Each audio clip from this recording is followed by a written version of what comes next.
The morning sun was just breaking through the clouds when Dr. Rachel Morrison pulled out of her driveway in the sleek, midnight blue luxury sedan. The car was a masterpiece, and she should know because she had spent the last 3 years of her life designing every curve, every system, every tiny detail that made it special. This wasn't just any car. This was the prototype of what would soon become the most advanced vehicle on the market. Rachel adjusted her rearview mirror and smiled. Today was supposed to be a good day. She had a presentation at the company headquarters in 2 hours, and she was finally going to reveal the final safety features she had developed. Features that would save lives. Features that were her brainchild. She drove through the tree-lined streets of Oakmont, one of the wealthiest neighborhoods in the city. The houses here were massive, with perfectly manicured lawns and gates that probably cost more than most people's cars. Rachel didn't live here, but her route to work cut right through it. She had driven this way 100 times before without any problems, but today was different. The red and blue lights appeared in her mirror so suddenly that Rachel's heart jumped. She glanced at her speedometer. She was going 30 in a 35 zone. Her turn signal had been on. She hadn't run any stops. What could this possibly be about? She pulled over carefully, her hands already shaking slightly. Rachel had heard the stories. She had seen the videos. She knew that traffic stops could go wrong in an instant, especially for someone who looked like her. She turned off the engine, rolled down her window, and placed both hands on the steering wheel where they could be clearly seen. Officer Derek Patterson approached her window with slow, deliberate steps. He was a big man, probably in his late 40s, with a red face and cold eyes that seemed to look right through her. He didn't smile. He didn't offer any greeting. He just stood there looking at her car, then at her, then back at the car again. "License and registration," he said flatly. "Of course, officer," Rachel replied, keeping her voice steady and polite. "Can I ask why you pulled me over?" Patterson's jaw tightened. "Just give me your license and registration." Rachel slowly reached for her purse, announcing each movement. "I'm reaching for my purse now. My wallet is inside." She had learned to do this from watching too many heartbreaking news stories. Every movement had to be announced, predictable, non-threatening. She handed over her license and the vehicle registration. Patterson took them without a word and studied them for what felt like forever. His eyes kept moving from the documents to her face, then to the car, then back again. There was something in his expression that Rachel recognized instantly. Disbelief, suspicion, doubt. "This your car?" he asked, his tone making it clear he didn't believe it was. "Yes, sir, it is." "Uh-huh." Patterson walked around the vehicle slowly, peering in through the windows, examining every detail. "This is a $200,000 car. Brand new. Not even on the market yet." Rachel felt her stomach tighten. "Yes, I'm aware. I work for the company that makes it." Patterson came back to her window, leaning down so close she could smell coffee on his breath. "You work for them, huh? Doing what exactly?" "I'm an engineer. Actually, I'm the lead engineer on this particular model." The officer actually laughed. It was a short, sharp sound without any humor in it. "An engineer, right, and I'm an astronaut."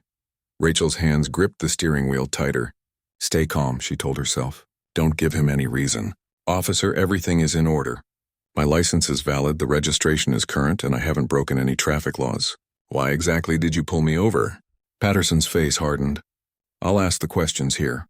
Now I'm going to need you to tell me the truth about how you really got this car. Did you borrow it, rent it? Because there's no way what?"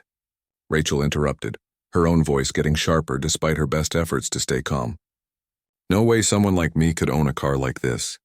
"Watch your tone," Patterson snapped. "I'm trying to give you a chance to be honest here. These cars aren't even in production yet. They're prototype vehicles, so either you stole it, or someone gave you access to it that you shouldn't have." Rachel couldn't believe what she was hearing. This was actually happening. In 2025, this was still happening. She reached slowly for her phone in the cup holder. "What are you doing?" Patterson barked, his hand moving toward his belt. "I'm getting my phone. I have the right to record this interaction." Her voice was shaking now, but she kept her movements slow and visible. "Put the phone down. Officer, I'm not breaking any laws. I'm calmly sitting in my legally owned vehicle, and I'm entitled to record this." Rachel activated her camera and propped the phone against the dashboard. Making sure it captured both of them, Patterson's face turned even redder. "You're being uncooperative. Step out of the vehicle. On what grounds? What law have I broken? Step out of the vehicle now or I'll remove you myself. Rachel's mind raced. She knew her rights, but she also knew that rights on paper didn't always protect you on the street. She had a PhD from MIT. She had 12 patents to her name. She had designed revolutionary safety systems that would protect families. And none of that mattered right now. All that mattered was that she was a black woman in an expensive car in the wrong neighborhood. She unlocked her door slowly. I'm stepping out now. My hands are visible. I'm not armed. I'm complying. As she stood beside her car, the prototype she had poured her heart and soul into, Rachel watched Patterson circle it like a predator. He was looking for any excuse, any reason to justify what he was doing. And in that moment, standing on the side of the road with her hands in plain sight and her heart pounding, Rachel made a decision. She wasn't going to let this go. Not this time. Whatever happened next, she was going to make sure the world saw exactly what was happening here, because if it could happen to her, with all her credentials and achievements, it could happen to anyone, and that had to change. Patterson was already calling for backup on his radio, his voice describing her as suspicious and uncooperative. Rachel took a deep breath and stood tall. She had built something amazing. She had earned her place, and she wasn't going to let anyone make her feel like she didn't belong. Within 10 minutes, another police car pulled up behind Patterson's vehicle. Rachel watched as a female officer stepped out, younger than Patterson, with sharp eyes that immediately took in the scene. Her name tag read Officer Kim Chen. What's the situation? Chen asked, walking up to where Rachel stood beside her car. Patterson didn't even look at his colleague. Suspicious vehicle. Registration doesn't check out. Driver's being difficult. Rachel spoke up immediately. That's not true. My registration is completely valid and I've been nothing but cooperative. Officer Patterson pulled me over without cause and has been harassing me because he doesn't believe I own this car. Chen glanced at the vehicle, then at Rachel, then at Patterson. Something flickered across her face like she was already putting pieces together that didn't quite fit. Can I see the registration? Patterson handed it over reluctantly. Chen studied it carefully, then looked at Rachel's license. Dr. Rachel Morrison. This all appears to be in order, Derek. It's a prototype vehicle, Patterson insisted. Worth over 200 grand. Something's not right here. Chen's eyebrows rose slightly. Being expensive isn't illegal. And the registration is valid. I'm not sure what the problem is. Rachel felt a tiny flicker of hope. At least one of them seemed to have common sense. But Patterson wasn't backing down. I want to search the vehicle, he announced. Do you have probable cause? Chen asked, her tone careful. I don't need probable cause when something's obviously fishy. Rachel stepped forward. You absolutely do need probable cause and you don't have it. I do not consent to any search of my vehicle. Patterson's face went red again. See? That's suspicious right there. If you've got nothing to hide, why won't you let me search? Because I know my rights, Rachel said firmly. And exercising my constitutional rights is not probable cause for a search. Ma'am, Chen said gently, it would really help smooth this out if you could just explain how you came to have this vehicle. I can see it's making my partner here uncomfortable. Rachel turned to look at Chen, trying to gauge whether this was a genuine attempt to de-escalate or just good cop, bad cop. Either way, she was tired of explaining herself, but she also wanted to get to work. She had a presentation to give. I'm a senior automotive engineer for Hoffman Automotive Group. This is the prototype for the new H-Series luxury sedan. I led the engineering team that designed it. I've been working on this car for 3 years. The company allows senior engineers to test drive prototypes as part of the development process. Everything is completely legitimate and documented. Patterson actually laughed out loud. An engineer. Her, right. The blatant disrespect in his voice made something snap inside Rachel. She had been calm. She had been polite. She had explained herself over and over, and it still wasn't enough. Why is that so hard for you to believe, officer? She asked, her voice cold. Is it because I'm a woman? Or is it because I'm black? Which one makes it impossible for me to be an engineer in your mind? Don't you dare play that card with me, Patterson snarled, stepping closer. Chen quickly moved between them. Derek, back up, Chen said firmly. Everyone needs to take a breath here. But Patterson was on a roll now. He pushed past Chen and headed straight for Rachel's car. I'm searching this vehicle. If you're really who you say you are, you'll have proof in there. You can't do that. Rachel shouted, but Patterson was already opening her door. Chen looked torn, clearly uncomfortable with what was happening but not willing to directly challenge her partner. Rachel's phone was still recording everything from the dashboard. Patterson pulled out Rachel's leather work bag from the passenger seat and dumped its contents onto the hood of the car. Her laptop, her work badge, her blueprints, her calculation notebooks all scattered across the pristine paint job of the car she had designed. "Look at this," he said, holding up her Hoffman Automotive Group employee badge with her photo and title clearly visible. Dr. Rachel Morrison, Lead Engineer, Advanced Design Division. Rachel thought this would be the end of it. Finally, proof. But Patterson just sneered. Could be fake. Anyone can make a badge with a printer these days. Are you serious right now? Rachel couldn't keep the disbelief out of her voice. What do you want from me? A DNA test? A birth certificate? What would actually convince you that I am who I say I am? A small crowd had started to gather on the sidewalk. People walking their dogs, neighbors stepping out of their houses. Several of them had their phones out recording. Patterson noticed and seemed to get even more aggressive, like he was performing for an audience now. He picked up Rachel's laptop and opened it. What's the password? You have no right to access my laptop. That contains proprietary company information. Password. Now. Rachel's hands were shaking with anger and frustration. I'm not giving you access to confidential engineering files. You have no warrant, no probable cause, no legal right to any of this. Patterson set the laptop down and grabbed Rachel's work phone from the pile. Right at that moment, it started ringing. The screen showed Mr. Klein, CEO. Patterson answered it. Yeah? Rachel could hear her boss's voice, confused and irritated. Who is this? Where is Dr. Morrison? This is Officer Derek Patterson. Dr. Morrison is currently being detained for investigation of a stolen vehicle. There was a pause on the other end. Then Mr. Klein's voice came back, sharp and angry. What are you talking about? That vehicle is registered to our company. Dr. Morrison is authorized to drive it. She's our lead engineer. Sure she is, Patterson said sarcastically. And I'm the King of England? Look, buddy, I don't know what scam you're running here, but scam? Mr. Klein's voice went up several octaves. Do you have any idea who you're talking to? I'm Victor Klein, CEO of Hoffman Automotive Group. Dr. Morrison is one of the most valuable engineers in this entire industry. She's supposed to be at our headquarters right now presenting the final safety specifications for that exact vehicle you seem to think is stolen. Patterson's expression didn't change. Anyone can claim to be anyone on the phone. How do I know you're really who you say you are? Rachel could hear Mr. Klein sputtering on the other end. How do you put Dr. Morrison on the phone immediately? Patterson held the phone out to Rachel mockingly. She grabbed it. Mr. Klein, I'm so sorry. I'm being detained on Oak Avenue. Officer Patterson has pulled me over and is searching my car without consent. This is outrageous, Mr. Klein said. Rachel, I'm calling our legal team right now. Don't say anything else without a lawyer present. And officer, or whoever you are, you're about to have a very bad day. Patterson grabbed the phone back. Is that a threat? It's a promise, Mr. Klein snapped, and the line went dead. The crowd on the sidewalk had grown larger.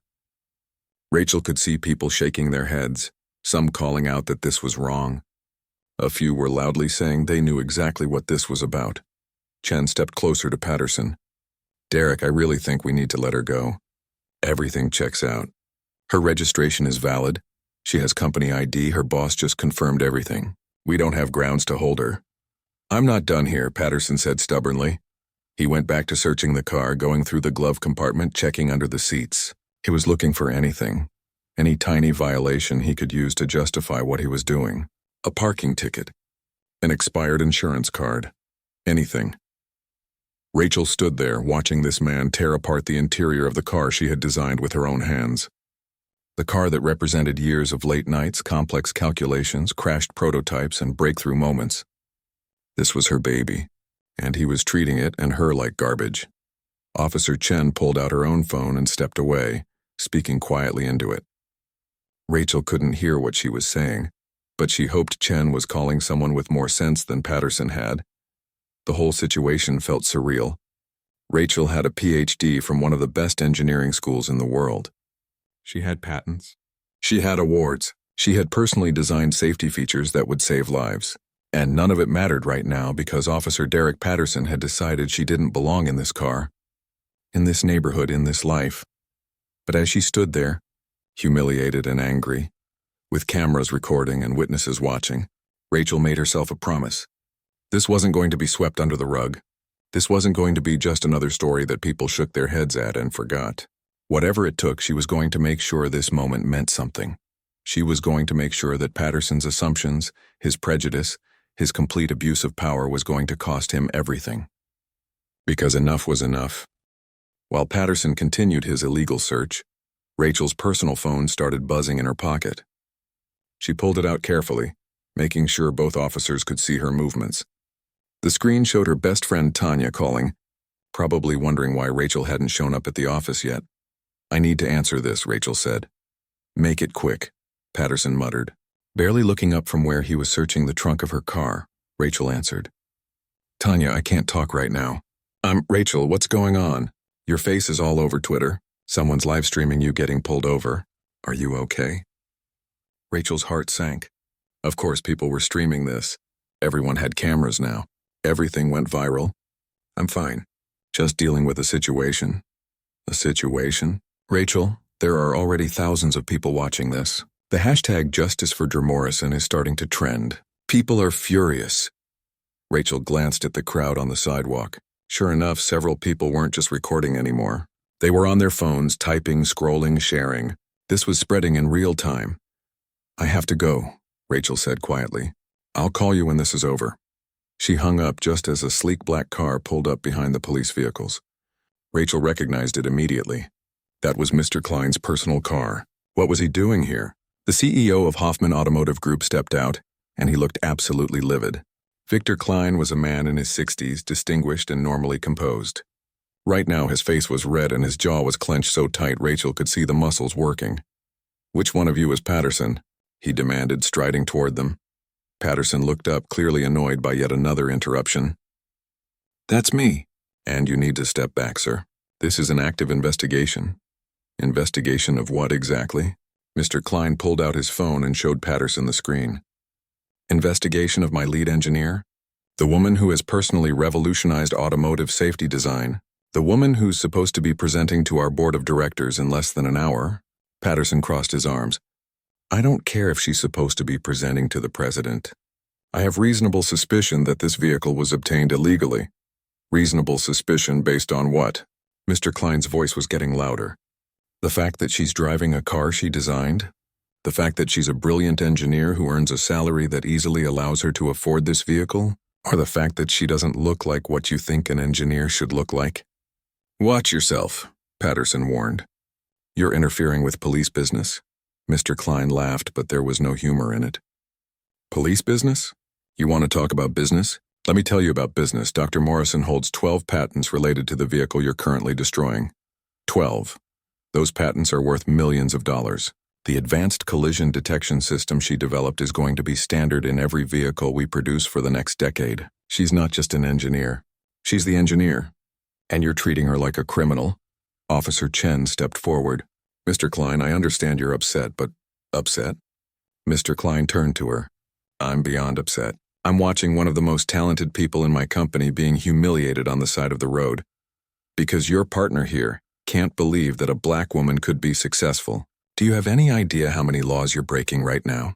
Patterson slammed the trunk closed. "I don't have to listen to this. Sir, you need to leave this scene immediately or I'll arrest you for obstruction." "Arrest me?" Mr. Klein pulled out his phone again. "Please do. I have the mayor on speed dial. I have the police commissioner's direct number. Hoffman Automotive employs 12,000 people in this city. We pay millions in taxes. We're currently deciding where to build our new manufacturing plant, and this city is on the short list. Do you really want to arrest me and find out what happens next?" The threat hung in the air. Rachel could see Patterson's face changing as he realized he might have made a serious miscalculation. But he was too proud to back down now. "I don't care who you are," Patterson said. "Rich people don't get special treatment." "This isn't about special treatment," Mr. Klein shot back. "This is about basic respect. Basic human decency. You pulled over Dr. Morrison without cause. You've searched her vehicle without consent or probable cause. You've treated her like a suspect when she's done absolutely nothing wrong. And why? We all know why. At that moment, another car arrived. This one had city government plates. A woman in a sharp business suit got out, her expression grim. Rachel recognized her from the news. That was Councilwoman Patricia Hughes, who represented this district. Officer Patterson, Hughes said as she approached. I've been getting calls for the last 20 minutes about what's happening here. Would you care to explain why you're detaining Dr. Morrison? Patterson was starting to look cornered. I pulled over a suspicious vehicle. The driver couldn't adequately explain. Couldn't adequately explain? Rachel interrupted, her voice shaking with barely controlled anger. I showed you my license, my registration, my company ID, and my work badge. My boss called and confirmed everything. What more could I possibly have done to adequately explain myself? Councilwoman Hughes turned to Rachel. Dr. Morrison, I apologize on behalf of this city. This is completely unacceptable. She turned back to Patterson. Officer, I'm going to be speaking with the chief of police about this incident. I suggest you release Dr. Morrison immediately unless you have actual evidence of a crime. I'm conducting a thorough investigation, Patterson insisted. Of what? Hughes demanded. What crime are you investigating? Driving while black in a nice neighborhood? That's not a crime, officer. That's called living your life. The crowd on the sidewalk had grown even larger and people were getting vocal now. Rachel could hear them calling out support for her, telling Patterson he should be ashamed of himself. Some were chanting, "Let her go." Officer Chen pulled Patterson aside and spoke to him in a low, urgent voice. Rachel couldn't hear what she was saying, but she could see Patterson's resistance, the way he kept shaking his head, the way his whole body was rigid with stubborn pride. Rachel's phone rang again. This time it was her mother. With everything happening, Rachel had forgotten that her mom would probably see this on social media. Her mother was a retired teacher, a woman who had worked 3 jobs to put Rachel through college before the scholarships kicked in. A woman who had taught Rachel to be proud, to stand tall, to never let anyone make her feel small. Mom, I'm okay, Rachel answered. Baby, I'm watching this on the news. The actual news. Channel 7 just broke into their regular programming. Are you safe? I'm safe. There are witnesses, cameras, everything's being recorded. I'm so proud of you, her mother said, her voice thick with emotion. You keep your head high. You didn't do anything wrong. You hear me? Nothing. I hear you, Mom. That car you're in? You built that. You earned that. Don't you let anyone make you feel like you didn't. Rachel felt tears stinging her eyes for the first time since this whole thing started. I won't, I promise. She hung up and looked at Officer Patterson, who was still arguing with Chen. She looked at Mr. Klein, who was on his phone, probably calling lawyers. She looked at Councilwoman Hughes, who was taking photos of Rachel's scattered belongings on the hood of the car. She looked at the crowd of supporters, phones up, recording everything. And in that moment, Rachel understood something important. This had stopped being about just her. This was bigger now. This was about every person who had been pulled over for no reason. Every qualified person who had been doubted because of how they looked. Every professional who had to work twice as hard to get half the respect. Patterson finally walked back over to her, his face still hard and defensive. You're free to go, he said curtly. Free to go? Rachel repeated. That's it? No apology? No explanation? Ma'am, I was doing my job. You're free to go. Take it or leave it. Mr. Klein stepped between them. Oh, this is far from over, officer. Far from it. Rachel started gathering her belongings from the hood of her car, putting them back in her bag with shaking hands. Her laptop, her notes, her badge, everything that Patterson had dumped out and pawed through like they were nothing. Officer Chen approached her quietly. Dr. Morrison, I want you to know that I'm filing a report about this. What happened here wasn't right. Rachel looked at the younger officer. Chen seemed genuine, but Rachel was too exhausted to care anymore. Thanks, she said flatly. As Rachel got back into her car that she had designed from the ground up, she caught sight of her reflection in the rearview mirror. She looked tired. She looked angry, but she also looked determined. Patterson was already walking back to his patrol car acting like nothing had happened. Like he hadn't just humiliated someone, violated their rights and shown his true colors for the whole world to see. But Rachel knew better. The world had seen. The cameras had caught everything. And unlike all the times this had happened in the past, this time there would be consequences. She started her engine, the quiet purr of the electric motor a familiar comfort. Mr. Klein tapped on her window. Rachel, take the day off. Go home. Rest. We'll reschedule the presentation. Rachel shook her head. No, I'm going to the office. I'm going to give that presentation. I'm not letting him take anything else from me today. By the time Rachel reached Hoffman Automotive headquarters, her phone wouldn't stop buzzing. Messages, calls, notifications, all flooding in faster than she could process them. She sat in the parking garage for a moment, just trying to breathe and gather herself. She opened her social media and her breath caught in her throat. The hashtag #JusticeForderMorrison was the #1 trending topic in the country. The video of her traffic stop had been viewed over 2 million times in just 2 hours. 2 million people had watched her humiliation, her frustration, her attempt to remain dignified while being treated like a criminal. But it wasn't just the video that was spreading. Her colleagues had started posting about her. Dr. Thomas Wu from the engineering department had shared a photo of Rachel receiving the National Engineering Innovation Award last year. The caption read, "This is Dr. Rachel Morrison. She has a PhD from MIT. She holds 12 patents. She literally designed the car that racist cop thought she stole. Let that sink in." His post had been shared 50,000 times. Dr. Jennifer Park had posted a picture from a conference where Rachel was presenting to a room of hundreds of engineers. Dr. Morrison is one of the most brilliant minds in automotive engineering. She's presented at conferences in 12 countries. She's changed the industry. And today she was treated like a criminal for driving the car she designed. This has to stop. Another colleague, Brian Torres from the safety division, had posted a thread detailing every single one of Rachel's patents, explaining in simple terms how each one had made cars safer and saved lives. While that cop was harassing her, Dr. Morrison's innovations were probably saving someone's life somewhere in the world. The collision detection system she invented is in over 3 million vehicles. 3 million. People are alive today because of her work. The thread had gone massively viral, with people adding stories about how cars with Rachel's safety features had saved them or their loved ones in accidents. Rachel's eyes filled with tears as she read through the outpouring of support. Her phone rang. It was Tanya. "Where are you?" her friend demanded. "Are you coming in?" "I'm in the parking garage, just trying to pull myself together." "Don't come through the front entrance," Tanya said quickly. "There are news crews everywhere. Local stations, national networks, everyone. They all want to talk to you." Rachel's stomach dropped. "I just want to do my presentation and go home." "I know, honey. But this is bigger than that now.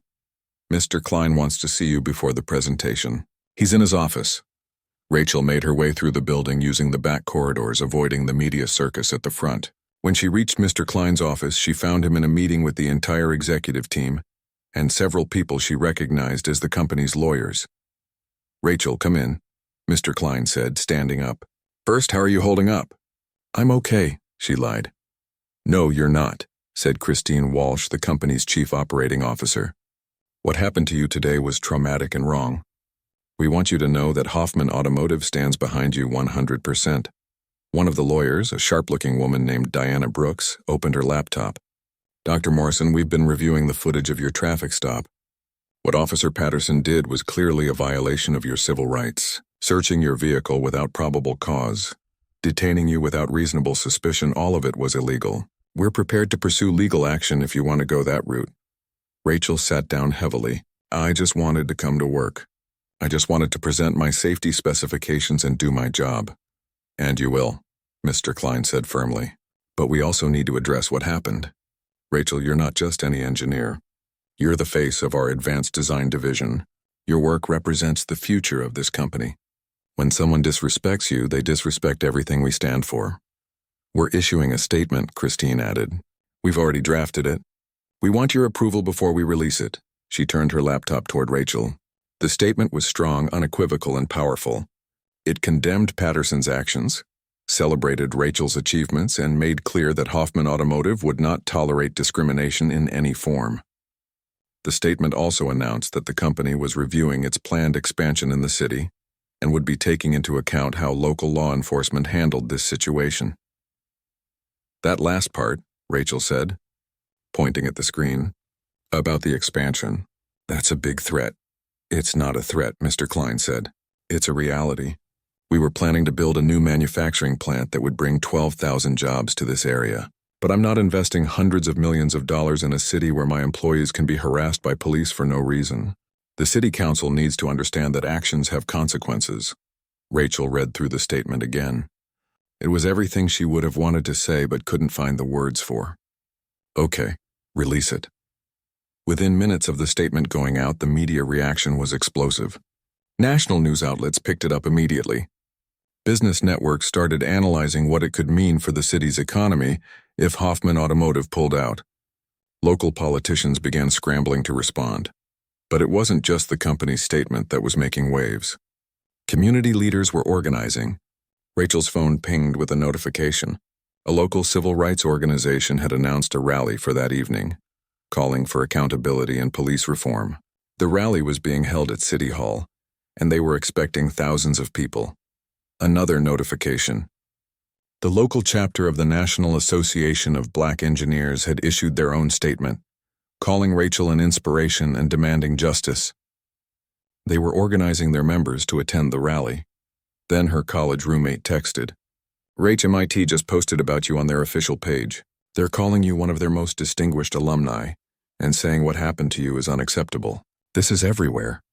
Rachel put her phone down and looked at the executives around her. "I didn't want this to become a big thing. I just wanted to go about my day." "I know," Christine said gently, "but sometimes the moment chooses you. You didn't ask for this, but now that it's happening, you have a choice about how to respond. You can let it fade away, or you can use this moment to create change." Rachel thought about her mother working 3 jobs so Rachel could have opportunities she never had. She thought about all the young black girls who wanted to be engineers but were told, explicitly or implicitly, that they didn't belong in that field. She thought about every person who had ever been pulled over for no reason other than the color of their skin. "What kind of change?" Rachel asked. Diana Brooks leaned forward. "The kind that sticks. The kind that makes sure this doesn't happen to the next person. We have resources, Rachel. Legal resources, financial resources, media resources. If you want to push for real accountability and real reform, we're behind you." Before Rachel could respond, there was a knock on the door. Mr. Klein's assistant poked her head in. "Sir, the mayor is on line 1. She says it's urgent." Mr. Klein picked up the phone and put it on speaker. "Madam Mayor." "Victor, we need to talk about what happened this morning." The mayor's voice was tense. "I've seen the video. I've read your statement. I want you to know that I'm taking this very seriously." "Are you?" Mr. Klein didn't sound convinced. "Because from where I'm sitting, one of your police officers violated the civil rights of one of the most accomplished engineers in this country. And I haven't heard anything from your office except this phone call. I'm calling to tell you that I've ordered an immediate investigation into Officer Patterson's conduct. The chief of police is reviewing the incident as we speak." "An investigation," Mr. Klein repeated. "How many investigations have there been into officers like Patterson? And how many of them have resulted in actual consequences?" The mayor was silent for a moment. "Victor, I understand you're angry. You have every right to be. But threatening to pull your expansion plans over one incident? Rachel spoke up, surprising herself. "Madam Mayor, with respect, this isn't one incident. This is a pattern. How many people has Officer Patterson pulled over for no reason? How many of them didn't have a CEO and a team of lawyers standing behind them? How many of them just had to accept being treated like criminals and move on with their day?" "Dr. Morrison," the mayor said, her tone softening, "I saw what happened to you. It was wrong. Completely wrong. And I promise you, there will be accountability." "I hope so," Rachel said. "Because right now your city has a choice. You can do a real investigation, create real consequences, and make real changes. Or you can do what usually happens. A quiet internal review, maybe a short suspension, and then everything goes back to normal. If you choose the second option, you're not just losing a manufacturing plant. You're losing any claim to being a city that values justice and equality." After the call ended, Mr. Klein looked at Rachel with something like pride. "You're finding your voice." "I didn't know I had lost it," Rachel said. "But maybe I had. Maybe we all get so used to being quiet, to not making waves, to just accepting things as they are. Maybe it's time to stop accepting." The presentation that afternoon was different than Rachel had planned. She talked about her safety innovations, about the technology that would save lives. But she also talked about what had happened that morning. The morning after the rally, Hoffman Automotive's headquarters was buzzing with an energy Rachel had never seen before. Security had to manage the news crews camped outside. The company's social media posts about Rachel were getting millions of interactions. The statement condemning Officer Patterson's actions had been shared by major corporations, celebrities, and politicians across the country. Mr. Klein called an emergency meeting of the executive leadership team. Rachel was surprised when she was invited to attend. "We need to talk about how we move forward," Mr. Klein began, looking around the conference room. "What happened to Rachel has put a spotlight on our company. We can either shy away from that spotlight, or we can use it to make a statement about who we are and what we stand for." Christine Walsh pulled up a presentation on the large screen. "We've been monitoring the response to our statement. It's been overwhelmingly positive. Our stock price actually went up yesterday, because investors see this as a values-driven company. But more importantly, we've received thousands of messages from customers, from employees, from people who have never bought our cars but say they will now because of how we stood up for Rachel. The question is, what do we do next?" asked David Richardson, the chief financial officer. "Do we keep pushing or do we let this settle down?" "We keep pushing," Rachel said quietly. Everyone turned to look at her. "If we let this settle down, if we go quiet now, it sends a message that we only cared when the cameras were watching. We need to follow through." Mr. Klein nodded. "I agree, which is why I want to propose something significant." He clicked to the next slide. It showed a mock-up of a car with the Morrison series written across the top. Rachel's breath caught. "What is this?" "Our new flagship luxury line," Mr. Klein said. "We're naming it after you. The Morrison series.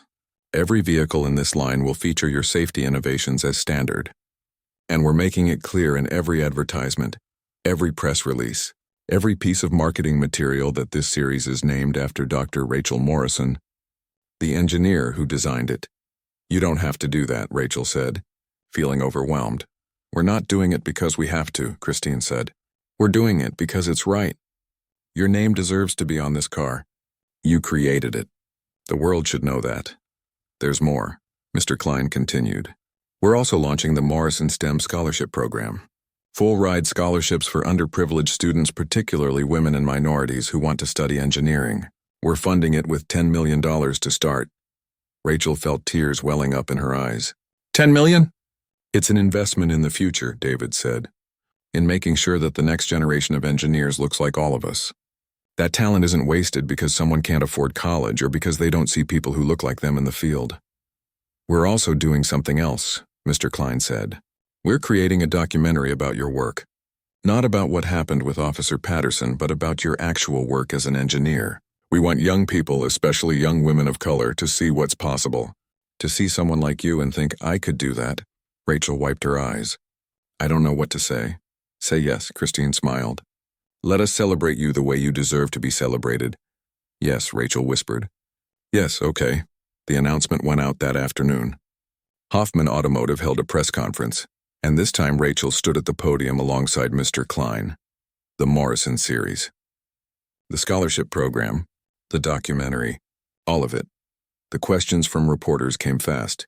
"Dr. Morrison, how do you feel about having a car series named after you?" Rachel thought about that morning in the traffic stop, about Officer Patterson sneering at her, about the disbelief that someone like her could be an engineer. And then she thought about all the young girls who would see this announcement and realize they could dream bigger than they ever thought possible. "I feel honored," she said. "But more than that, I feel responsible. This isn't just about me anymore. It's about every person who comes after me. If putting my name on these cars helps even one young person believe they can become an engineer, then it's worth everything. What do you want people to know about what happened to you?" "I want people to know that what happened to me happens every day to people who don't have the platform I have. People who can't fight back. People who just have to accept it and move on.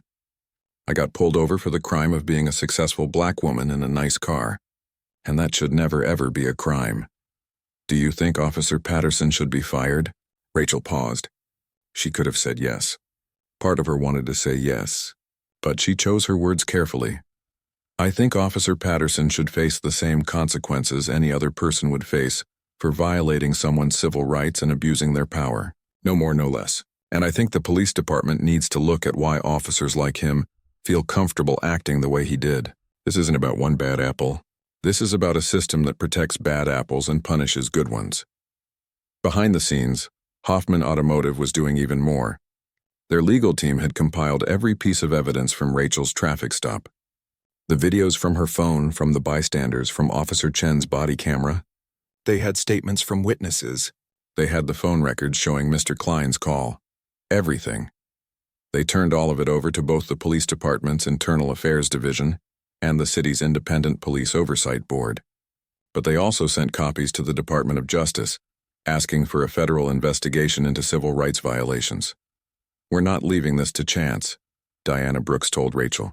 "We're making sure every possible avenue of accountability is pursued."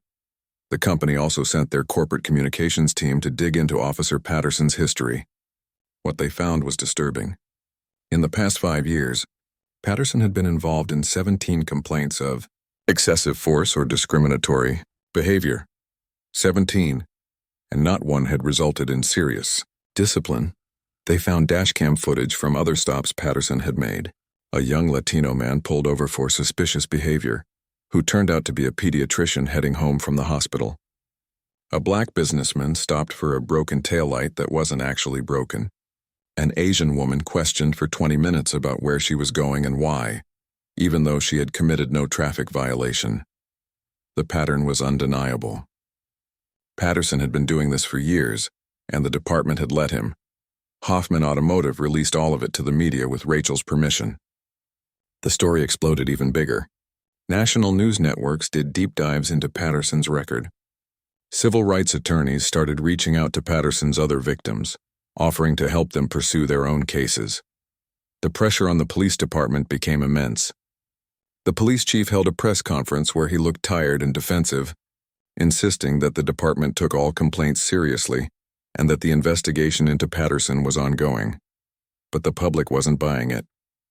At the next city council meeting, hundreds of people showed up demanding answers, demanding reform, demanding that officers like Patterson face real consequences.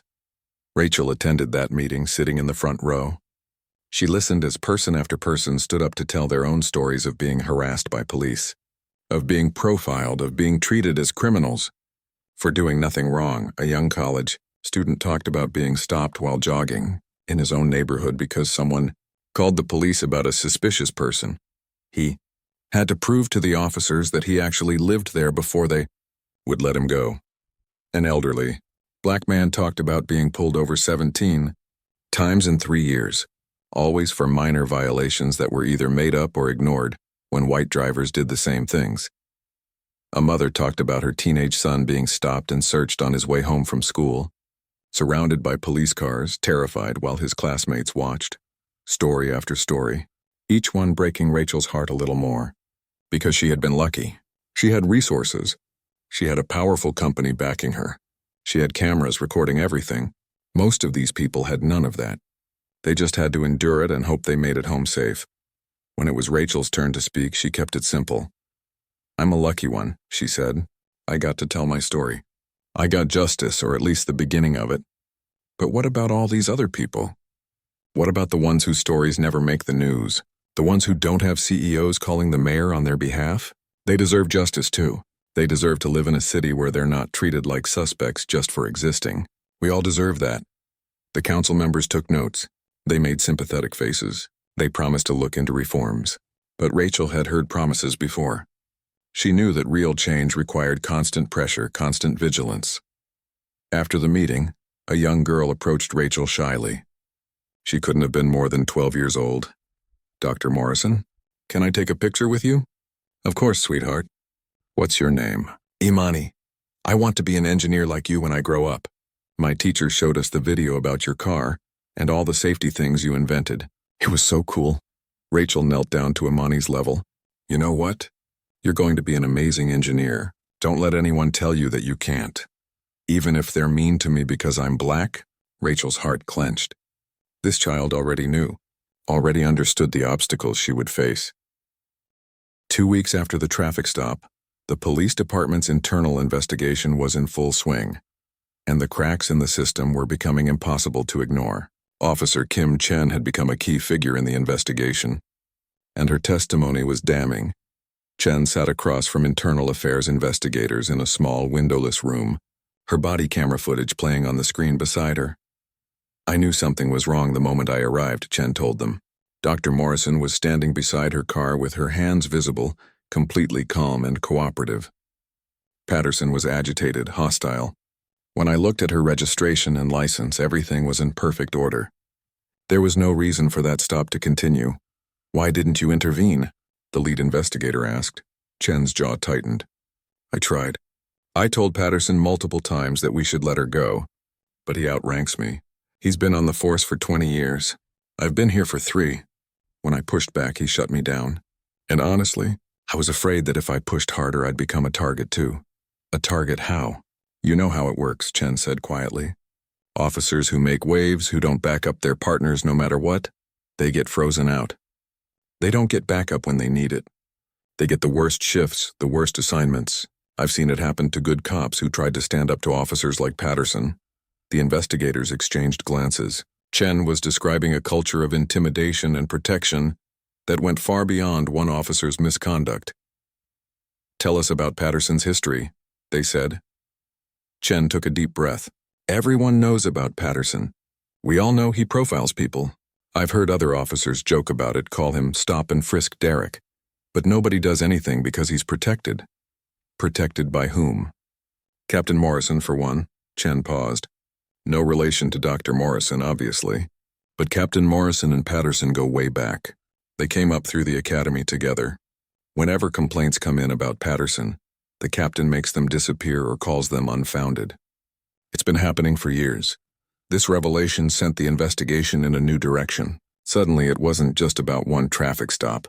It was about systemic protection of problematic officers. The investigators pulled Patterson's complete file. What they found was even worse than Rachel's lawyers had discovered. Over his 20-year career, Patterson had racked up 34 official complaints. 34. And only 3 had resulted in any discipline at all, the harshest being a 2-week suspension. They started tracking down Patterson's previous victims, the people who had filed those complaints. Many were reluctant to talk at first, afraid of retaliation or simply exhausted from fighting a system that had never listened to them. But one by one, they came forward. Carlos Rodriguez, a high school history teacher, described being pulled over while driving to school. Patterson had accused him of stealing the used Honda Civic he'd been driving for 6 years, made him sit on the curb for 45 minutes, and searched his car so roughly that he'd damaged the door panel. Carlos had filed a complaint. Nothing happened. Dr. Amara Okafor, a surgeon, talked about being stopped while wearing her scrubs, heading home from a 30-hour shift at the hospital. Patterson had questioned why she was in that neighborhood, implied she was lying about being a doctor, and made her prove she lived in her own home by producing mail with her address on it. She'd filed a complaint. It was marked as unfounded.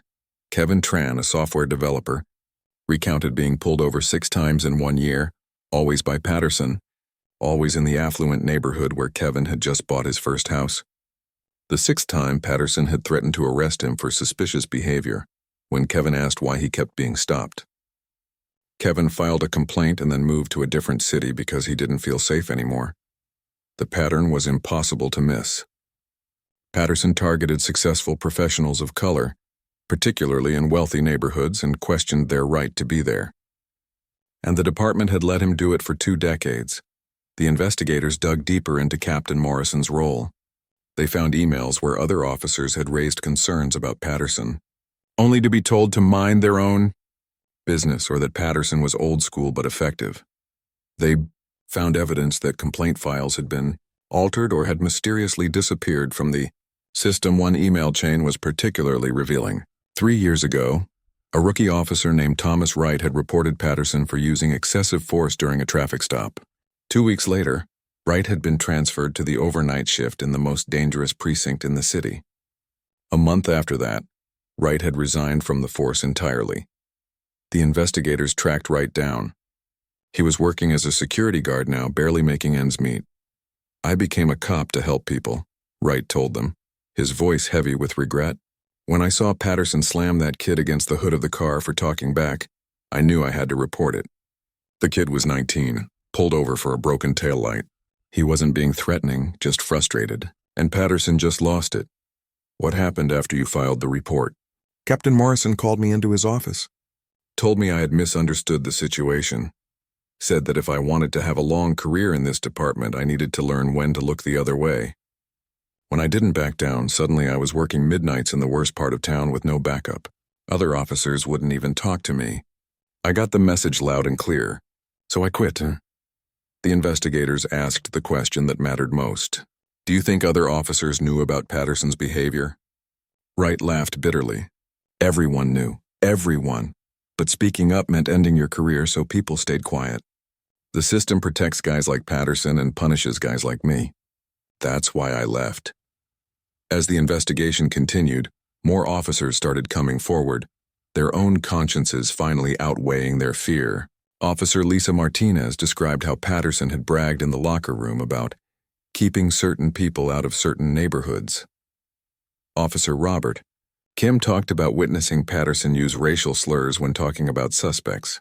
Officer Daniel Foster admitted he'd seen Patterson plant evidence on a suspect years ago, but had been too afraid to report it. The picture that emerged was devastating. Patterson wasn't just a bad cop. He was a corrupt cop who had been enabled by a department that valued loyalty over justice, that protected its own even when they were clearly wrong. The media got wind of the investigation's findings. News outlets started running exposés on the police department's failure to discipline problematic officers. Reporters dug through public records and found that Patterson wasn't the only one. There were dozens of officers with multiple complaints who had never faced serious consequences. The pressure on the police chief became unbearable.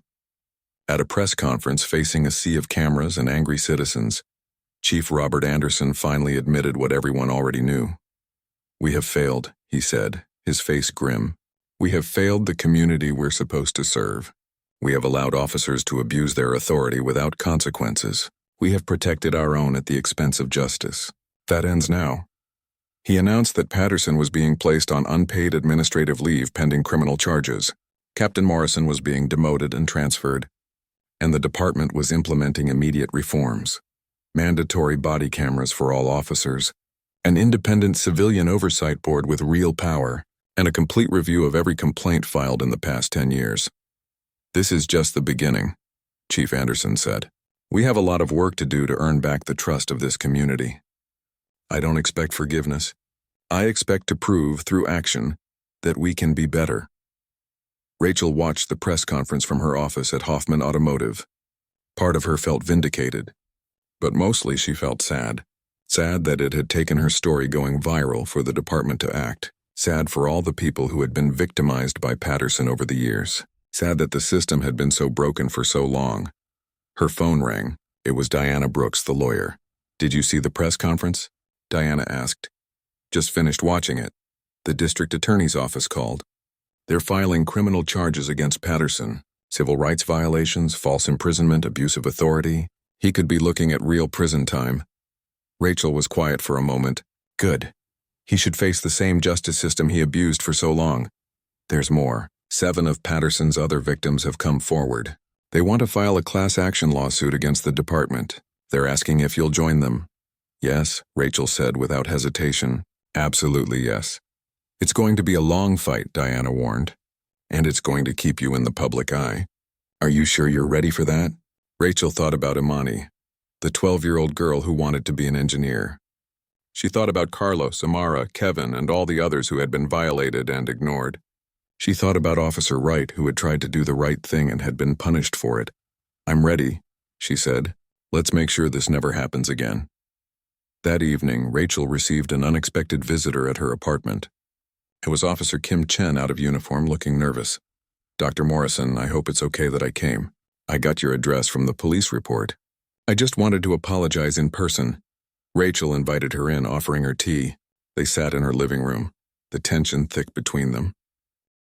3 months after the traffic stop, Rachel stood before a packed auditorium at the National Civil Rights Museum. She'd been invited to speak at their annual conference, and she had spent weeks preparing for this moment. This wasn't a technical presentation about engineering. This was something much more personal. The audience was filled with activists, lawyers, community leaders, and ordinary people who had been affected by police misconduct. Rachel could feel the weight of their expectations, their hope that her story might somehow make a difference in their own fights for justice. When Officer Patterson pulled me over that morning, Rachel began, her voice steady, I thought I was prepared. I'd seen the videos. I'd heard the stories. I knew to keep my hands visible, to announce my movements, to stay calm.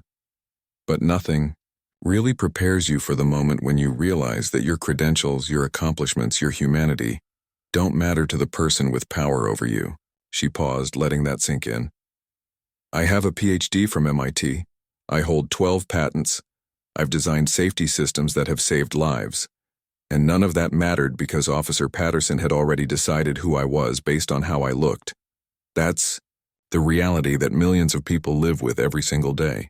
Rachel clicked to the next slide, showing photos of Patterson's other victims. But here's what I want you to understand. I'm not special. What happened to me happens all the time. The only difference is that I had resources. I had a powerful company backing me. I had lawyers and media attention and public support. Most people don't have any of that. They just have to accept the injustice and move on. She told the stories of Carlos, Amara, Kevin, and the others. She talked about Officer Wright, who lost his career for trying to do the right thing. She talked about the system that protected bad officers and punished good ones. So yes, I'm angry, Rachel said, her voice rising with emotion. I'm angry that it took my story going viral for anyone to care about the pattern of abuse. I'm angry that Patterson harassed people for 20 years before facing any real consequences. I'm angry that there are probably thousands more officers like him, still out there, still protected by a system that values loyalty over justice. The audience erupted in applause. Rachel waited for them to quiet down. But anger without action is just noise, she continued. So here's what we're doing about it. Hoffman Automotive and I have partnered with the Civil Rights Legal Defense Fund to create the Justice Access Program. We're providing dashboard cameras and legal support to victims of police misconduct who can't afford lawyers. Because everyone deserves justice, not just the people who can pay for it. More applause. Rachel showed the details of the program on the screen.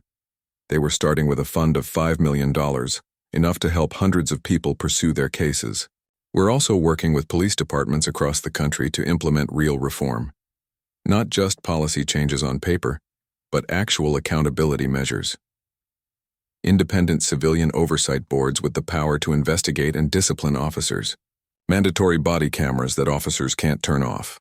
Public databases of officer misconduct so that bad cops can't just move to another department and start over. Rachel clicked to a slide showing early results.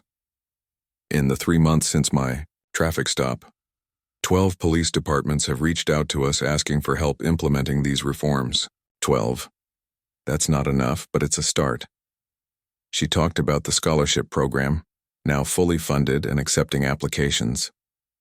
We've already received over 3,000 applications from young people who want to study engineering. We're funding 50 full scholarships in the first year, with plans to expand, because the best way to change the future is to invest in the next generation. Then Rachel's tone became more serious. I want to talk about Officer Kim Chen for a minute. She was the other officer at my traffic stop. She could have stayed silent. She could have protected Patterson and protected herself. Instead, she told the truth. She testified against a senior officer, knowing it would make her life harder. And you know what happened? She got promoted. The new chief of police made her a training officer, specifically to teach new recruits how to recognize and report misconduct. Rachel smiled. Change is possible even inside broken systems. But it requires people to be brave, to choose what's right over what's easy. Officer Chen did that, and now she's helping to shape the next generation of police officers. During the question and answer session, a young woman in the audience raised her hand. Dr. Morrison, do you ever regret not just letting it go? Your life would be simpler if you'd just accepted the apology and moved on. Rachel considered the question carefully. You know, people have asked me that a lot.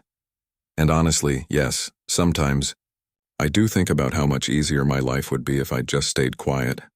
I could have gone to work, given my presentation, and pretended it never happened, but then I think about what that would have meant. She leaned forward, speaking directly to the young woman.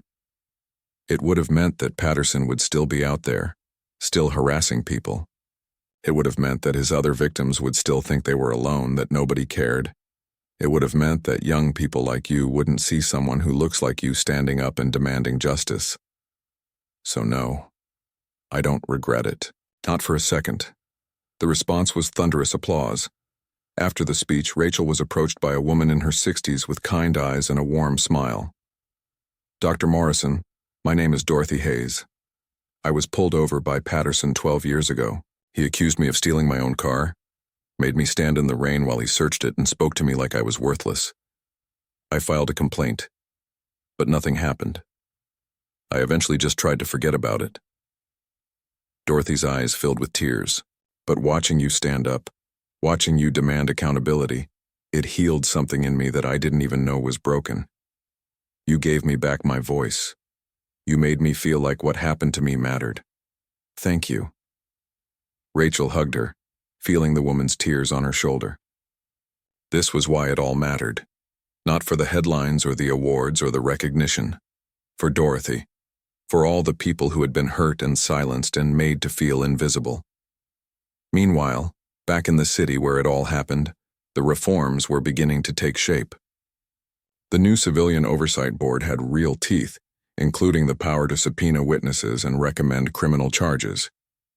They'd already investigated 3 officers and recommended discipline in 2 cases. The police union had fought back hard, of course. They'd held press conferences claiming that officers were being unfairly targeted, that morale was suffering, that crime would increase if officers were afraid to do their jobs. But the public wasn't buying it anymore. At a city council meeting, Councilwoman Patricia Hughes addressed the union's concerns directly. "Officers aren't being targeted for doing their jobs.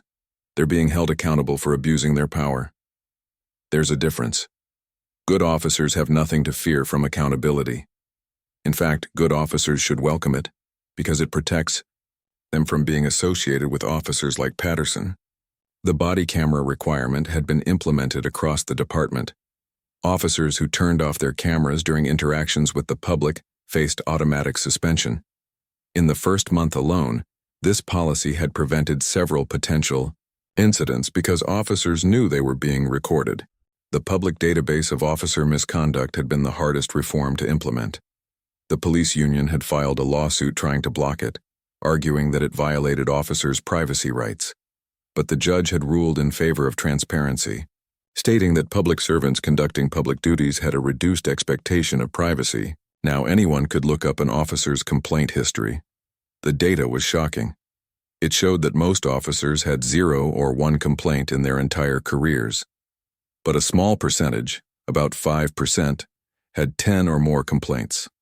These officers were the problem, and now everyone could see them. The police department began using this data to identify problematic officers early and intervene before they could cause serious harm. Officers with multiple complaints were required to undergo additional training and counseling. Those who continued to rack up complaints were pushed out of the force. As for Patterson himself, his criminal trial was set to begin in 2 months. The evidence against him was overwhelming.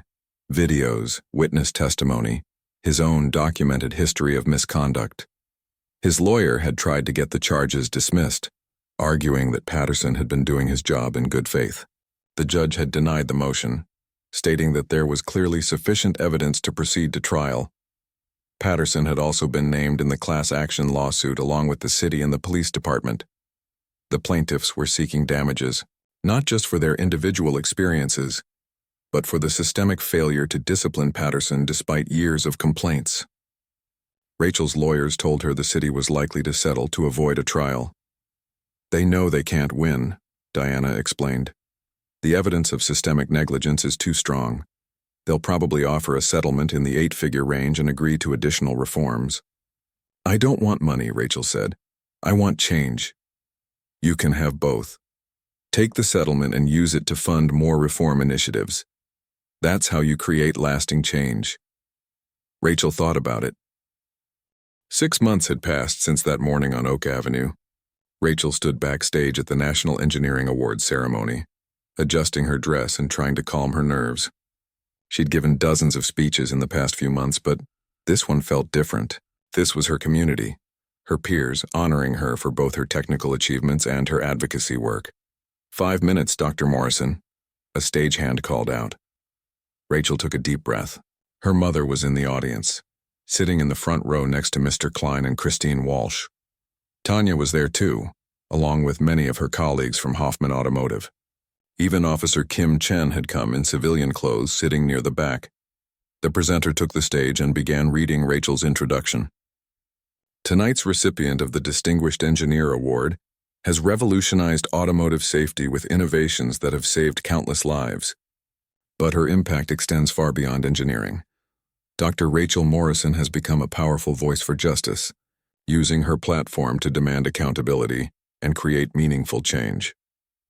The presenter listed Rachel's achievements: 12 patents, the Morrison Series luxury line, now in production with pre-orders exceeding all projections, the scholarship program, which had awarded 75 full scholarships to deserving students, the Justice Access Program, which had helped over 200 victims of police misconduct pursue their cases.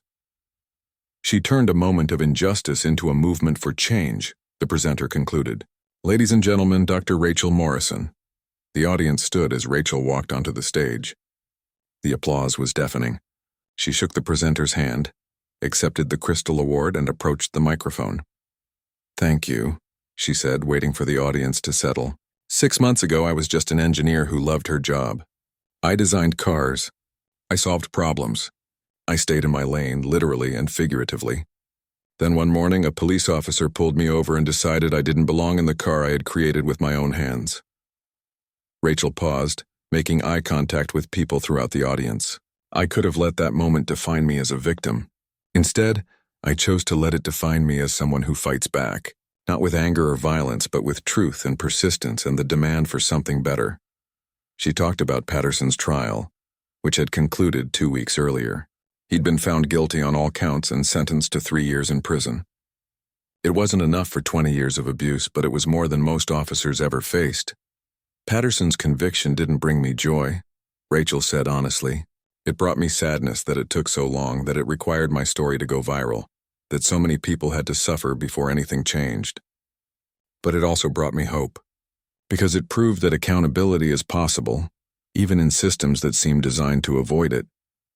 She talked about the reforms spreading across the country. 47 police departments had now implemented independent oversight boards. Body cameras were becoming standard. The public was demanding transparency and getting it.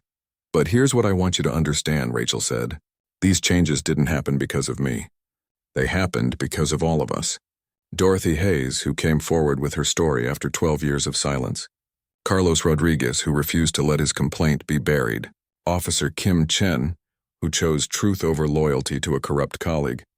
Every person who marched, who spoke up, who demanded better. That's how change happens, together. Rachel held up the award. This is beautiful, and I'm honored to receive it.